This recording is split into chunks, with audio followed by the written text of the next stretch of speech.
Bismillahir Rahmanir Rahim. Alhamdulillahi Rabbil Alamin. Wassalatullahi wassalamuhu ala nabiyyina Muhammadin wa ala alihi wa sahbihi ajma'in wa ba'd. Tunaendelea na darasa yetu ya fiqhi katika kitabu Al-Fiqh Al-Manhaji ala madhhab al-Imam Shafi'i rahimahullahu ta'ala. Katika darasa iliyotangulia tukiwa katika mlango wa siyam bado tulisoma qada'u Ramadan wal fidyatu wal kaffara, kuhusu kesi ya kulipa funga ya Ramadhan kwa wale ambao inawajibika juu yao kulipa, lakini vile vile kipengele cha fidia na kipengele cha kafara katika mlango huu wa funga. Sasa tulisoma kipengele cha kwanza katika sehemu hii kuhusu al-musafir wal marid, kuhusu msafiri na mgonjwa. Tukasoma kesi yao inakuwa vipi na hukumu yao katika jambo hili la kufunga. Leo tunaondokea kipengele cha pili, ni sawa? Al-kabiru al-ajizu wal maridhu alladhi la yurja bur'uhu. Tunasoma kesi za wawili hawa, mtu mzima al-ajiz aliyeshindwa kufunga, wal maridhu alladhi la yurja bur'uhu, na mgonjwa ambaye hapatarajiwi kupona kwake. Kuna mgonjwa ambaye anatarajiwa kupona. Mtu kaumwa ndani ya mwezi wa Ramadhani, maradhi ya kawaida tu, homa ya kawaida ambayo inatarajiwa kupona.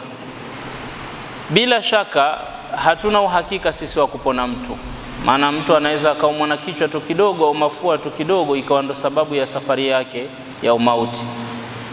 Lakini kwa ile dhahiri tu ya mambo tunajua ugonjwa huu kawaida, tunatarajia huyu mtu atapona kwa sababu ni ugonjwa wa kawaida. Lakini kuna magonjwa ambayo ni thaqili tunayaita sisi. Watu tunasema magonjwa thaqili, magonjwa ambayo hayo hapatarajiwi kwa mwenye gonjwa hilo kupona.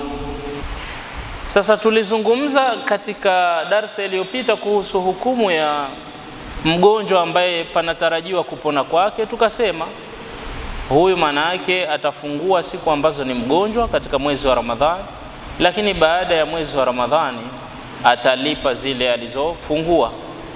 Hilo linafahamika vizuri sana. Sasa je, kwa upande wa mgonjwa ambaye hatarajiwi kupona na mtu mzima sana, mzee ambaye ameshindwa kufunga, yule mzee ambaye hawezi kabisa kufunga, maana lau atafunga basi atatetemeka sana, awe dhaifu, aumie, pengine afe. Naam, idha tarra ash-shaykhu al-musinnu, atakapolazimika mtu mzima al-musinnu, mwenye umri mkubwa, ila al-fitri, akalazimika kufungua kwa sababu ndo hawezi.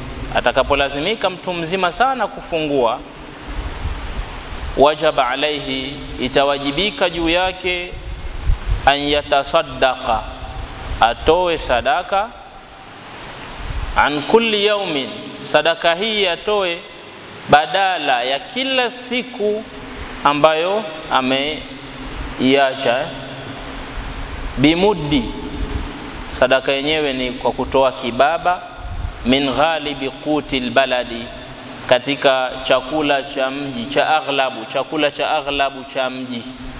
Kama hapa kwetu Zanzibar ni mchele. Kwa hiyo mtu mzima sana ambaye hawezi kufunga kutokana na umri wake mkubwa, akifunga ataanguka, anaweza kupoteza maisha, hawezi, basi inalazimika kwake kutoa sadaka ya kibaba. Na kibaba tulisema ni nusu na robo, ndo ukamilifu wa kibaba. Nusu na robo yani kilo moja kasoro robo. Kibaba min ghalibi qutil balad, kibaba cha chakula cha aghlabu cha mji. Itategemea mji chakula chao kikuu ni kipi kwenye huo mji. Ikiwa chakula chao kikuu wanachokitumia hapo ni mahindi, basi atatoa kibaba cha mahindi. Ikiwa ni mchele kama hapa, basi atatoa mchele. Ikiwa ni ngano, atatoa ngano. Wala yajibu alaihi, jambo jingine lifahamike kwa huyu mtu mzima, na hailazimiki juu yake, wala ala ahadin, wala juu ya yeyote yule, min auliyaihi, katika auliya zake. Tulisoma kule nyuma tukasema auliya manake tunakusudia hapa wale akaribu wake, wale jamaa zake wa karibu. Wala ala ahadi min auliyaihi, wala kwa yoyote katika wasimamizi wake, hailazimiki. Ghairu dhalik, isipokuwa hilo, yani hailazimiki lisilokuwa hilo. Hailazimiki ghairu dhalik, lisilokuwa hilo. Lipi? La kutoa kibaba, yani manake hailazimiki kwa wale aulia wake, jamaa zake wa karibu, kufunga mathalan, kumlipia, kama kwenye ile kesi ya nyuma tulisoma kwamba mtu anapoumwa mathalan ndani ya Ramadhan, kisha akaja akapona baada ya Ramadhan na akawa na muda wa kulipa. Yani kiufupi, mtu ana deni ndani ya Ramadhani, kapata udhuru, kisha Ramadhani ikamaliza, akawa na muda wa kulipa, lakini hakulipa kwa ile kuchelewesha, nitalipa kesho. Huyu akifariki, tumesema kwa vile alikuwa muda wa kulipa anao, ni sunna kufungiwa. Man mata wa alayhi siyamun swama anhu waliyuhu. Lakini katika kesi ya mtu mzima ambaye hawezi, yeye hafungiwi. Linalowajibika ni hilo tu la kutolewa nini? Kibaba. Tuko pamoja jamani? Rawa al-Bukhari, ameipokea Imam al-Bukhari an Ata, kutoka kwa Ata, kwamba Ata radhiyallahu anhu sami'a ibn Abbas, alimsikia Ibn Abbas radhiyallahu anhuma, Allah amridhie na baba yake, yaqra'u, anasoma aya hii, aya 184 ya surati al-Baqara. Ata alimsikia Ibn Abbas anasoma aya hii, wa 'ala alladhina yutawwaqunahu fidyatun ta'amu miskin, au wa 'ala alladhina yutiqunahu. Tumesema inasomwa vyote, lakini Ata alimsikia Ibn Abbas akisoma wa 'ala alladhina yutawwaqunahu, na ni juu ya wale ambao hawawezi, wanaweza kufunga kwa mashaka, yani manake hawawezi. Yutawwaqunahu au yutiqunahu, manake wanaweza kufunga kwa mashaka. Kiufupi manake kufunga kwao kutaambatana na tabu kubwa mno, ambapo hawa hawatakiwi wafunge. Tumeelewana jamani? Watasumbuka katika kufunga kwao. Basi Allah anasema na juu ya hawa fidyatun, kutoa fidia, taamu miskin, fidia ya kumlisha maskini. Sasa qala Ibn Abbas akasema laysat bimansukha, aya hii haijafutwa. Kwa nini Ibn Abbas kasema hivyo? Kwa sababu ipo fikra nyingine ya upande wa pili. Wapo ulama wanaosema hii aya inayosema wa 'ala alladhina yutiqunahu fidyatun ta'amu miskin, si ndio? Na wale ambao yutiqunahu wanaitafsiri kwa maana wale wenye kuweza, wale ambao wanaweza kabisa kufunga, wanaweza wasifunge, wakachagua chaguo la pili la kulisha kibaba kwa kila siku. Wanasema na chuoni aya hiyo tafsiri yake ni hiyo, kwamba wa 'ala alladhina yutiqunahu, na wale ambao wanaiweza funga, wanaiweza hasa, wana afya vizuri, wanaweza wakatafuta njia ya pili ya mbadala, wakalisha chakula kwa kutoa kibaba badala ya kufunga. Sasa wakasema, lakini aya hii ikaja ikafutwa hukumu yake na ile aya ambayo ndani yake kuna sehemu Allah anasema faman shahida minkum ash-shahra falyasum. yule atakayoshuhudia mwezi afunge. Kwa hiyo hii ndio ikaja ikaifuta hii. Kwa hiyo hii wa ala alladhina yutiqunahu imefutwa hukumu yake na hii faman shahida minkum ash-shahra falyasumhu. Kwa hiyo kuanzia hapo sasa ikawa ndo hakuna mtu kuchagua kwamba akitaka funga au akitaka atoe kibaba. Sasa Ibn Abbas yeye hana mtazamo huo. Ibn Abbas yeye anasema hii aya haijafutwa isipokuwa maana ya yutiqunahu au yutawaqunahu kama inavyosomwa pia, maana yake ni wale ambao wanabeba mashaka, wanabeba taabu katika kufunga. Maana yake wale ambao hawawezi, ndio makusudio yake, sio wale ambao wanaweza. Tumeelewana? Kwa hiyo Ibn Abbas anasema laisat bimansukha, hii aya haijafutwa. Tafsiri yake ni huwa shaykhul kabir, aliyekusudiwa hapa ni mtu mzima. Shaykh al-kabir ni mtu mzima, tena mzee sana. Wal mar'atul kabiratu, na mwanamke mtu mzima sana. La yastati'ani an yasuma, huyu mzee wa kiume na mzee wa kike, mtu mzima sana wa kiume na mtu mzima sana wa kike, ambao hawawezi kufunga, ndio waliokusudiwa kwenye aya hii. Fayut'imani, na kwa hivyo watatoa chakula, makana kulli yaumin, kwenye sehemu ya kila siku, miskina, kwa kumpa, watamlisha nani? Fayut'imani makana kulli yaumin miskina, watamlisha katika sehemu ya kila siku, watamlisha maskini. Tuko pamoja? Kwa hiyo watatoa kibaba, watatoa fidia. Kwa hiyo tunachokisoma kwa ujumla hapa mpaka hapa tulipofika ni kwamba mtu mzima sana, mgonjwa sana, mgonjwa ambaye hatarajiwi kupona, hawa moja kwa moja utaratibu wao ni kwamba kitatolewa kibaba kwenye kila siku walioiacha katika mwezi wa Ramadhani. Siku walioiacha kufunga, siku ambayo hawajafunga, basi kitatolewa kibaba. Kwa hiyo ikiwa ni siku 30 vitatolewa vibaba 30, watapewa maskini. Hadha.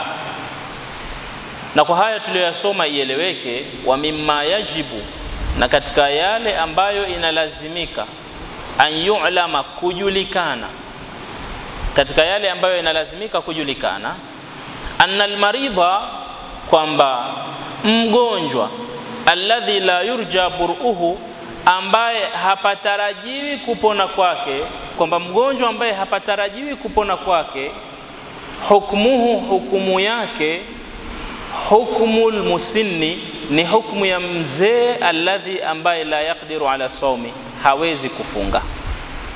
Kwa hiyo ana hukumu moja, manake fayuftiru, huyo mgonjwa ambaye hapatarajiwi kupona kwake, na yeye ndani ya siku zile za Ramadhani atafungua, hatofunga kwa sababu ugonjwa wake haumwezeshi, haumruhusu yeye kufunga.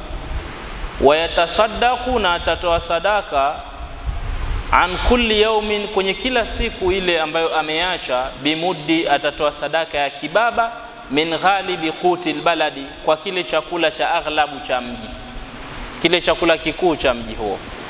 Twende mtu wa tatu. Mtu wa tatu ni yupi? Hapa tumeshajua tayari kwenye kesi ya mgonjwa ambaye hatarajiwi kupona na mtu mzima sana ambaye hawezi kufunga. Hukumu yao wanatoa kibaba tu, na wala wasije wakafungiwa. Mtu wa tatu ni alhamilu walmurdi'u. Alhamilu, mjamzito, walmurdi'u, na mwenye kunyonyesha. Idha aftaratil hamilu, pale atakapofungua mjamzito, walmurdi'u, na yule mama mwenye kunyonyesha, fahia, basi huyu mjamzito au mwenye kunyonyesha atakapofungua, fahia imma an tuftira khawfan ala nafsiha, imma mama mjamzito au mama mwenye kunyonyesha atafungua khawfan ala nafsiha, kwa kuiogopea nafsi yake, au khaufan ala tifliha, au kwa kuogopea mtoto wake. Si ndivyo ilivyo jamani? Mama mjamzito ambaye mtoto yuko tumboni, au mama mwenye kunyonyesha akifungua Ramadhan, funga ya Ramadhani, akawa hajafunga ndani ya Ramadhani, ima atakuwa amefungua kati ya moja ya sababu hizi mbili. Atakuwa amefungua ima kwa kuhofia nafsi yake kwamba anaona mimi mjamzito nikifunga naweza nikadhurika, au akahofia mtoto wake, mimi mjamzito nikifunga mtoto wangu atakuja kuumia tumboni, inawezekana akakosa hali nzuri kwa sababu ya kukaa na njaa mimi kutwa. Huyo ni mjamzito. Na mwenye kunyonyesha vile vile akaona bora nafungua nisije nikadhurika, au nafungua mtoto wangu asije akadhurika, akaja akakosa maziwa au akaja akadhurika kwa namna nyingine yoyote. Kwa hiyo mama mjamzito na mwenye kunyonyesha, fahia imma an tuftira, imma atafungua khaufan ala nafsiha, kwa kuiogopea nafsi yake, au khaufan ala tifliha, au atafungua kwa kuogopea mtoto wake asije akadhurika. Sasa hizi ni kesi mbili tofauti na zina hukumu mbili tofauti. Fa in aftarat, ikiwa atafungua mama khaufan, kwa kuogopea, min husuli dharari, kwa kuogopea kupatikana madhara, bisomi, kwa kule kufunga, ala nafsiha, kupatikana madhara juu ya nafsi yake, wajaba alaiha alqada'u faqat, italazimika juu yake kulipa tu, qabla hululi shahri ramadhana akhara, kabla ya kuingia mwezi wa Ramadhani mwingine. Kwa hiyo ikiwa ataogopea nafsi yake, mama mjamzito au mama mwenye kunyonyesha, ataogopea kwamba nitadhurika, bora nifungue nisifunge, basi atakuja kulipa tu, lakini anatakiwa alipe kabla haijaingia Ramadhani nyingine, kwa sababu ikiingia Ramadhani nyingine itabidi aje alipe pamoja na fidia. Yani deni likakutana na Ramadhani nyingine, basi kwanza ataifunga ile Ramadhani iliyomkuta, lakini ikimaliza akilipa deni la Ramadhani ya nyuma, itabidi kila siku atakayolipa atalipa pamoja na kibaba. Na ikikutana na Ramadhani mbili, vibaba vitajikariri, vitakuwa viwili, hivyo hivyo kama tulivyoeleza huko nyuma.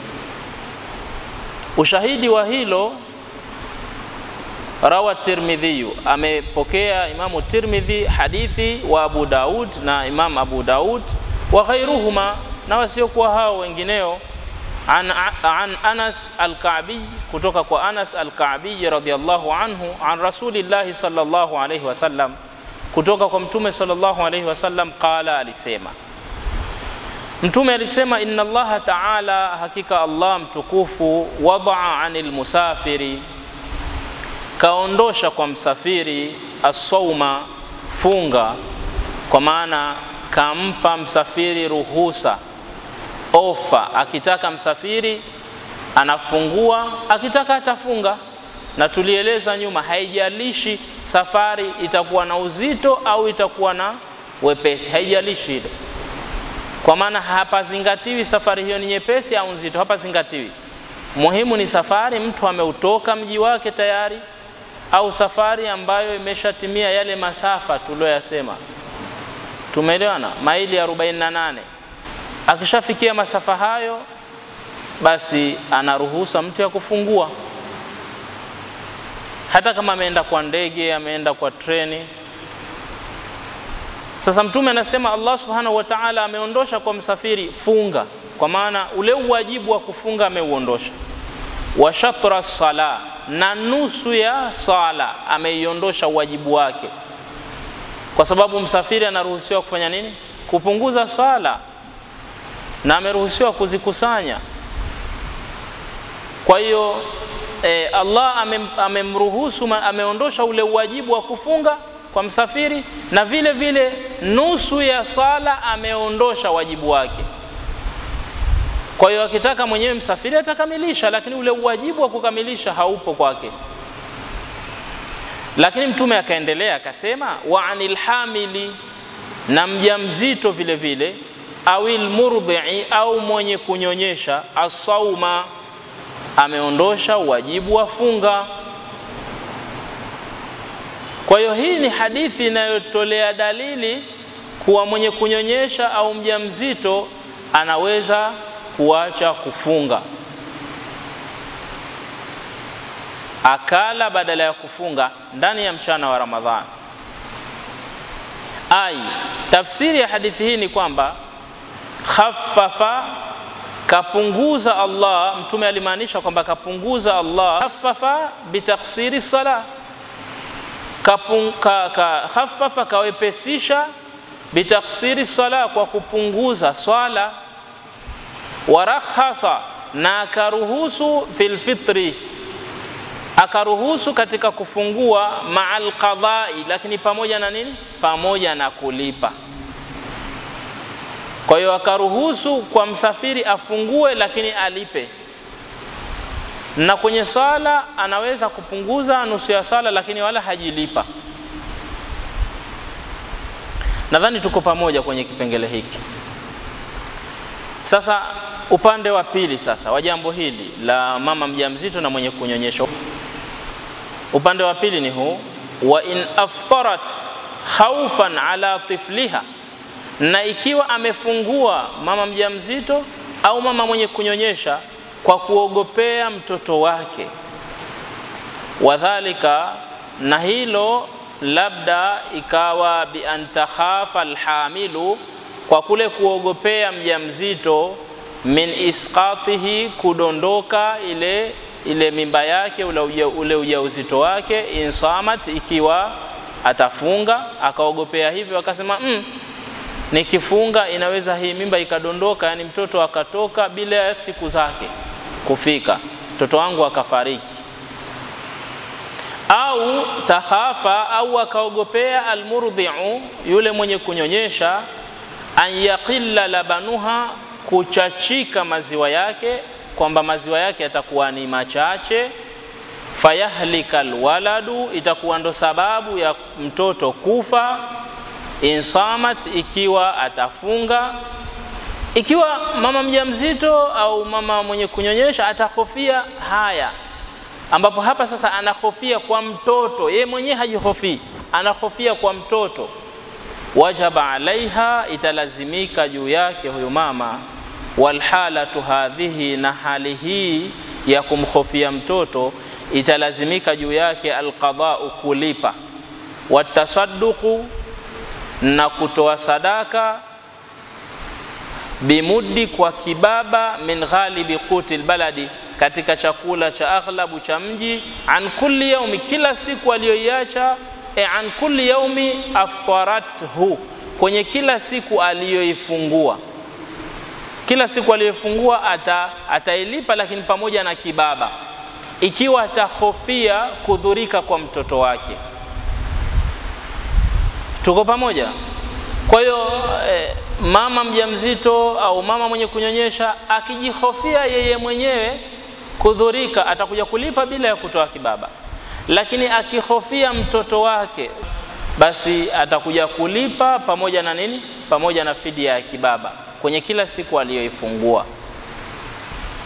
Wa mithlu hadhihi sura, na mfano wa sura hii, mfano wake ni sura hii hapa. Mfano wa sura hii tulioitaja nyuma ya mwenye kunyonyesha na mwenye ujauzito ni sawa sawa na mtu ambaye ayuftira saimu, kufungua mfungaji akawa amefungua liinqadhi mushrifi, liinqadhi kwa sababu ya kumwokoa mushrifi ala alhalaki, yule mwenye kuchungulia kifo, anayekaribia kufa.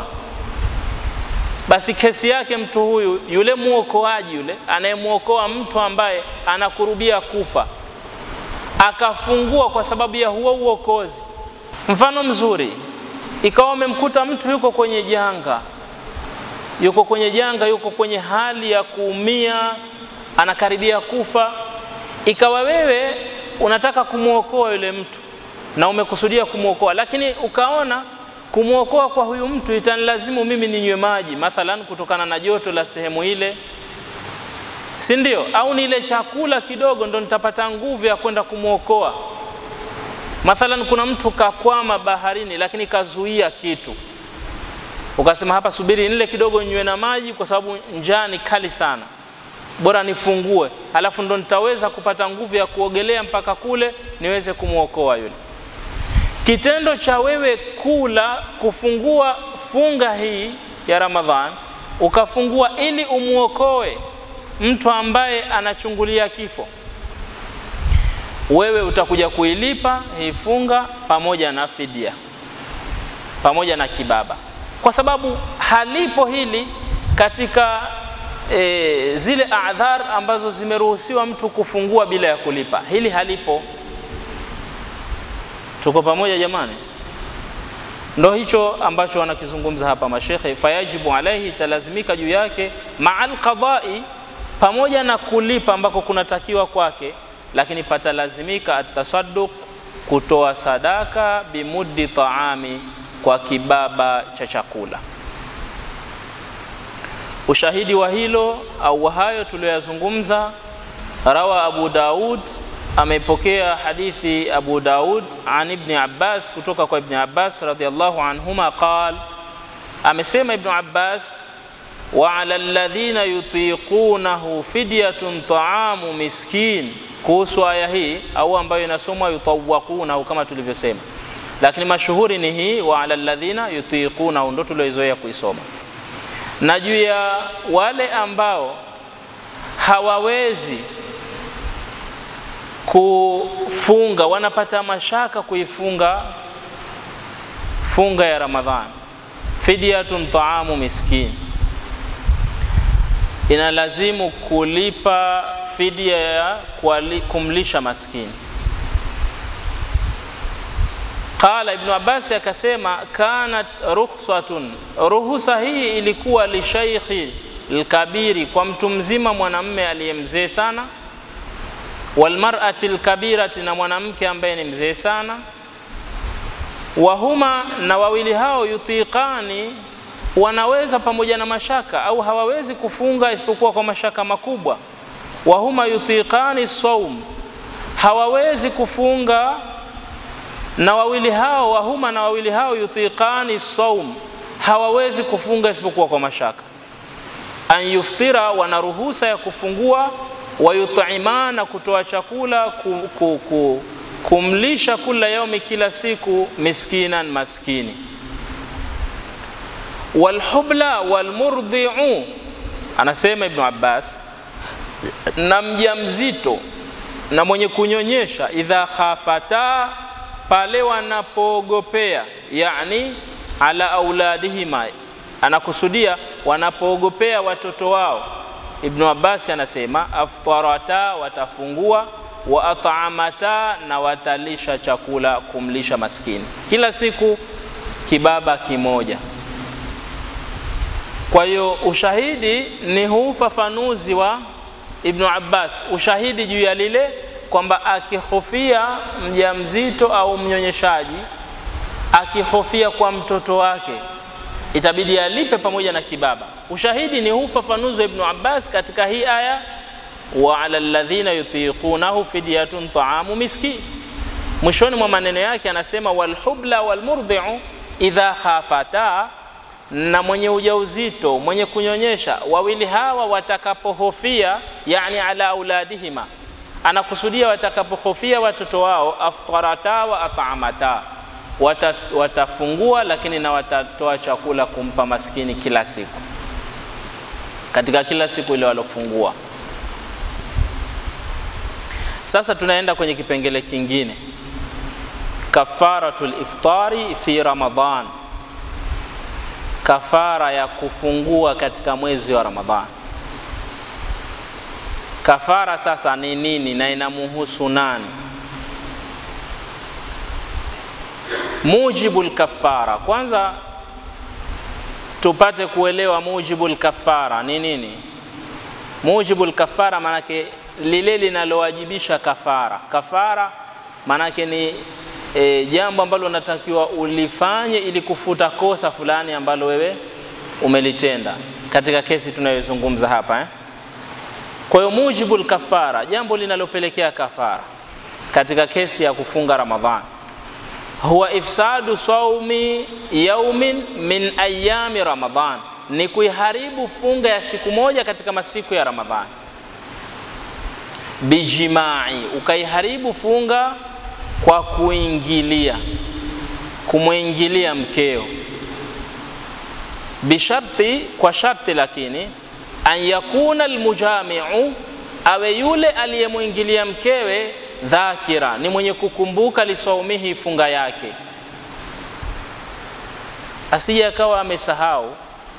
Manake ikiwa mtu amemuingilia mkewe mchana wa Ramadhani hali amesahau kama ni Ramadhani, hasa tujalie Ramadhani ya kwanza kasahau, hatolipa kafara. Kwa hiyo sharti la kwanza awe yule mujami' ni dhakira lisaumihi, ni mwenye kuikumbuka funga yake, anajua kwamba mimi nimefunga. Tena aliman bilhurma, ni mwenye kujua uharamu wa kile kitendo. Maana inawezekana mtu kasilimu leo, kesho Ramadhani akafunga, akaingia kwenye funga, lakini hajui chochote, ndio kwanza anasilimu, ndio kwanza anaingia kwenye Uislamu kutoka kwenye dini potofu. Sasa hajui maskini kwamba kumuingilia mkewe mchana wa Ramadhani ni makosa, na inawezekana mkewe pia hajui. Ikiwa hajui, hatakuja kulipa kafara. Kwa sharti awe ni mwenye kukumbuka, tena aliman bilhurma, anajua ule uharamu wa kumuingilia mke mchana wa Ramadhani. Tena ghaira mutarakhisi bisafar, si aliyeruhusika kisafari, si aliyeruhusika kwa safari, si yule ambaye hajafunga kwa sababu yuko safarini, si huyo. Faman faala dhalika, yule aliyefanya hilo la kumuingilia mkewe mchana wa Ramadhani, nasi alisaumi, akiwa amesahau kufunga, akiwa amesahau funga, yani kwa maana amesahau kwamba amefunga, au jahilan bilhurma, au hajui uharamu wa tendo hilo, au afsada bihi sauman, au akawa kaiharibu kwa tendo hilo la kumuingilia mkewe funga, lakini ghaira saumi Ramadhan, sio funga ya Ramadhan. Mfano funga yake tu nyingineyo, sio ya Ramadhani lakini. Au aftara mutaammida, au akawa kafungua kwa makusudi, walakin bighairi aljimaa, lakini si kwa kuingilia. Mathalan ni mkorofi tu kaamua kufungua kula mchana wa Ramadhani, lakini si kwa kumuingilia mkewe.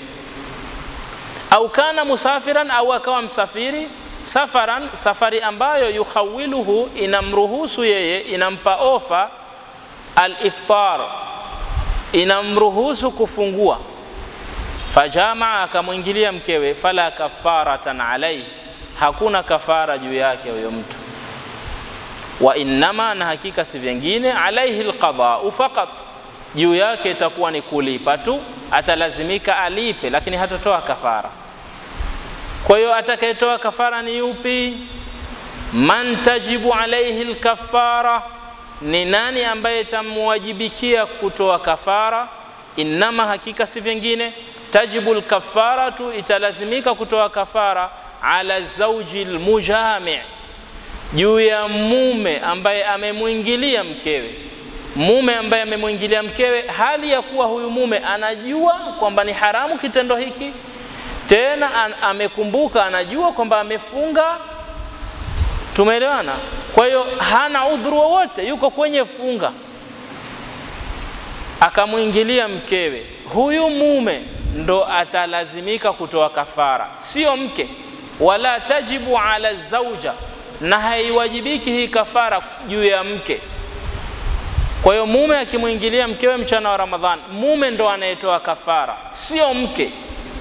Innama, hakika si vingine, tajibu alkafaratu, inalazimika kutoa kafara ala zawji almujami', juu ya mume aliyeingilia wala tajibu ala zawja, na hailazimiki juu ya mke au almar'ati au mwanamke almawtu'a aliyeingiliwa, wa in kanat saima, wa in kanat saima, hata kama na yeye yule mwanamke vipi amefunga, hata kama na yeye amefunga, lakini mwanamke hatoi kafara. Lianna, kwa sababu jinayatal wati'i, lianna jinayatal wati'i, kwa sababu kosa la muingiliaji, alwati ni yule mwanamume aliyemuingilia mwanamke, kosa lake aghladu, ni zito zaidi. Yani yule muingiliaji ndo mwenye kosa zito kuliko yule anayeingiliwa. Na mwanamume kwa kawaida ndo tunajua ndo mwenye kushawishi na ndo mwenye mamlaka. Mwanamume si ndo mwenye mamlaka, manake ndo anayetawala mambo. Kwa hiyo manake kumdhibiti mkewe asifanye jambo hili, yeye mume anaweza. Lakini mwanamke kumdhibiti mumewe, mume anapoamua sasa ni ngumu sana. Kwa hiyo lianna jinayat alwati aghladu, kwa sababu kosa la mwenye kuingilia ni zito zaidi. Fanasaba, kwa hiyo ikaendana hasa an yakuna huwa almukallafu, kuwa yeye ndo mwenye kulazimishwa bil kafara, kutoa kafara. Sasa mahi al kafara, kafara ni ipi tunaizungumzia hapa? Al kafaratu allati, kafara ambayo tajibu, inalazimika biifsadi sawmi, kwa kuiharibu funga. Kuiharibu funga kwa mtu kumuingilia mkewe mchana wa Ramadhani. Kafara inayoelezwa hapa hiya itqu raqabati, ni kuacha huru raqabatin mu'mina. Itqu ni kuacha huru raqabatin mu'mina, shingo mtumwa aliye muumini. Yani maana yake nini? Ay, yani nafsun raqiqatun, nafsu raqiqa, nafsi ya mtumwa, dhakaran kanat, awe mwanamme, am untha, au mwanamke, awe mwanamme awe mwanamke huyo mtumwa. Lakini kafara yake kwanza ni kumwacha huru mtumwa. Fa in lam yajid, ikiwa hakupata, au lam yastati', au hakuweza kumudu gharama za kumwacha huru mtumwa, fasiyamu shahraini mutatabi'aini, ni basi kinachofuata ni kufunga miezi miwili mfululizo. Na hapa hakuna kuchagua, tumeeleza, si kwamba mtu anachagua, hapana. Jambo la kwanza unatakiwa umwache huru mtumwa, ukamkomboe, mnunue, mwache huru. Huwezi hili, la pili ni kufunga miezi miwili mfululizo.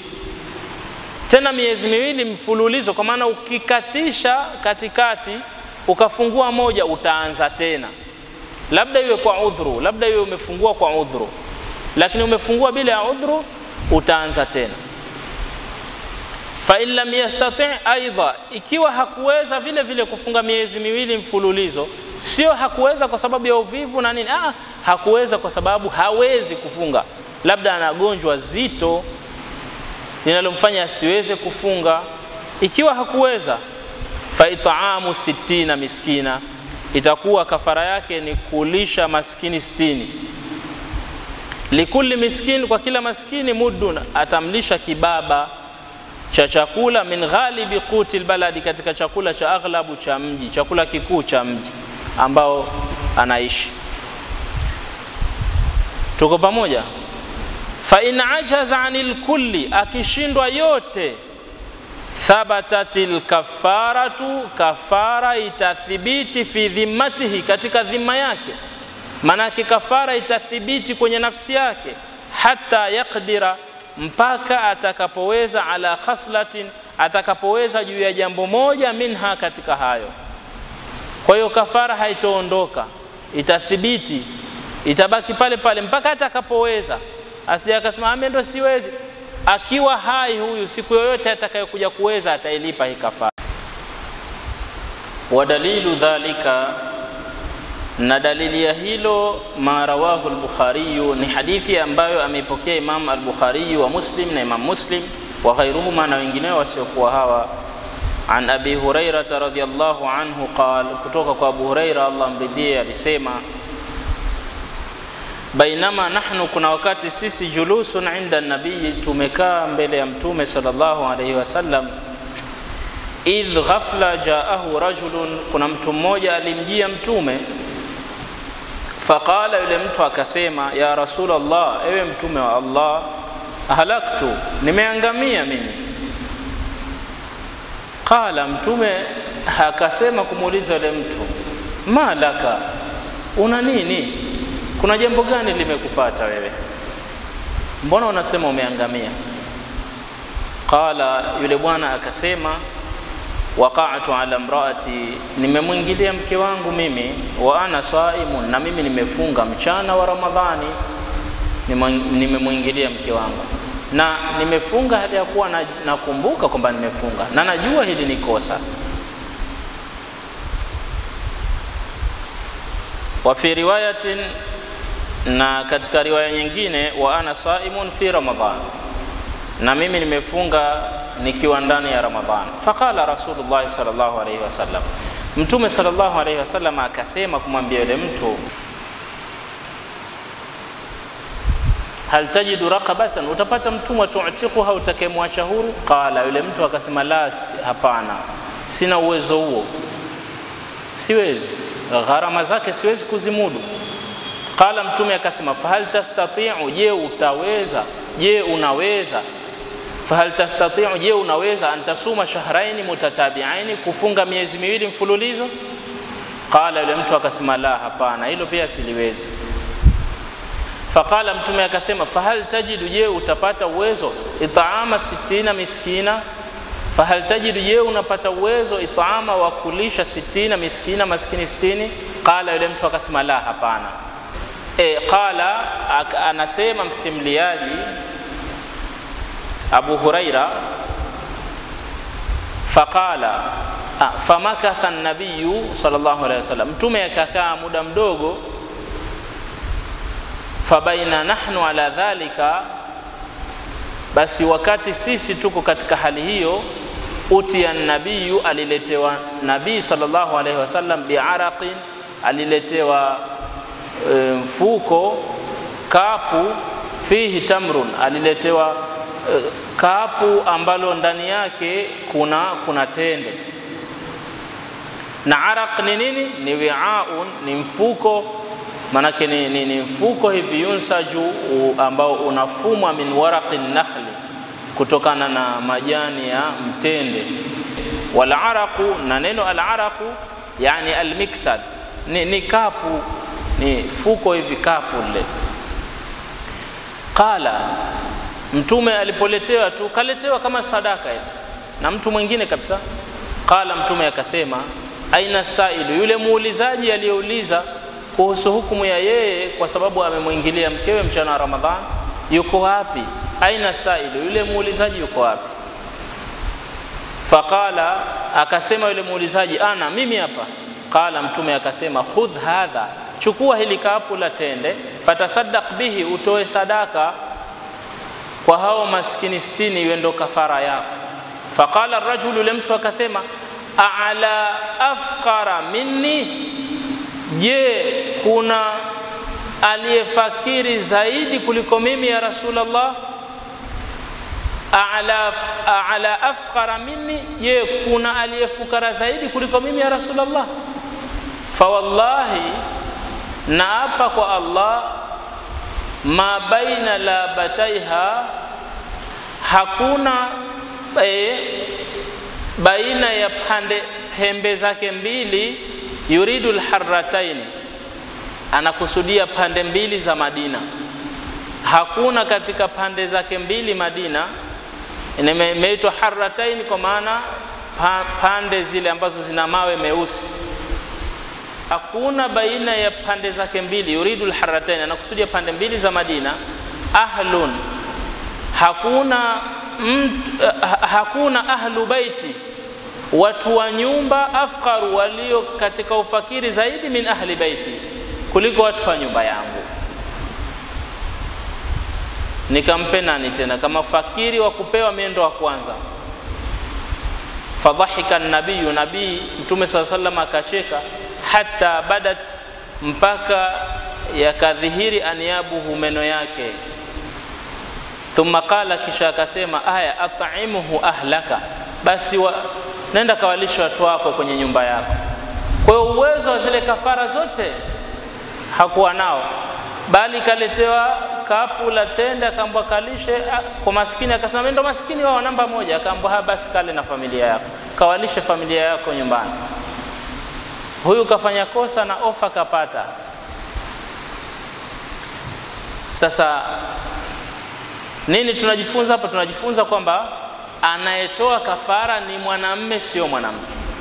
Hapa Mtume kamwambia atoe kafara huyu mwanamume, hakumwambia na mkeo muite hapa au na mkeo atoe kafara.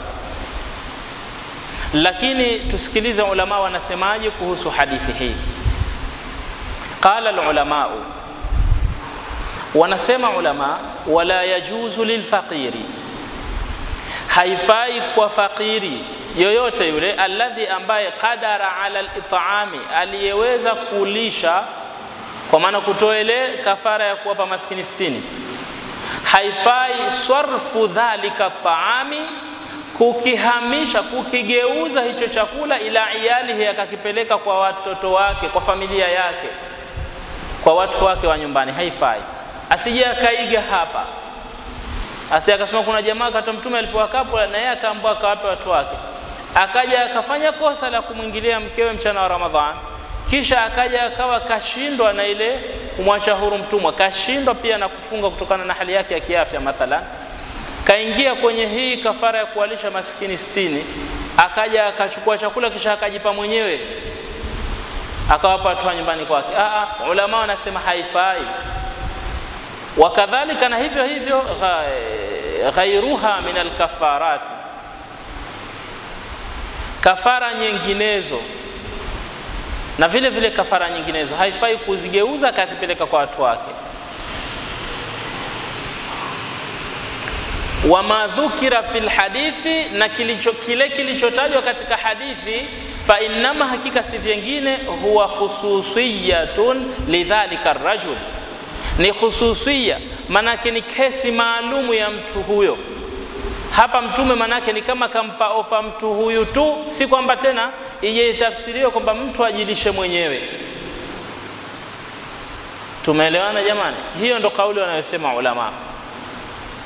Hadha, kwa haya tuliosoma pia, wa mimma yambaghi, na katika mambo ambayo inatakikana ayulama yajulikane, annahu, ni kwamba yajibu ala almujami'i, inalazimika kwa mwenye kumwingilia mkewe mchana wa Ramadhani, ma'al kafarati, sambamba na hii kafara ambayo imewajibika kwake, lakini inalazimika qada'u, kulipa al-yaumi, siku alladhi ambayo aftarahu, aliyoifungua.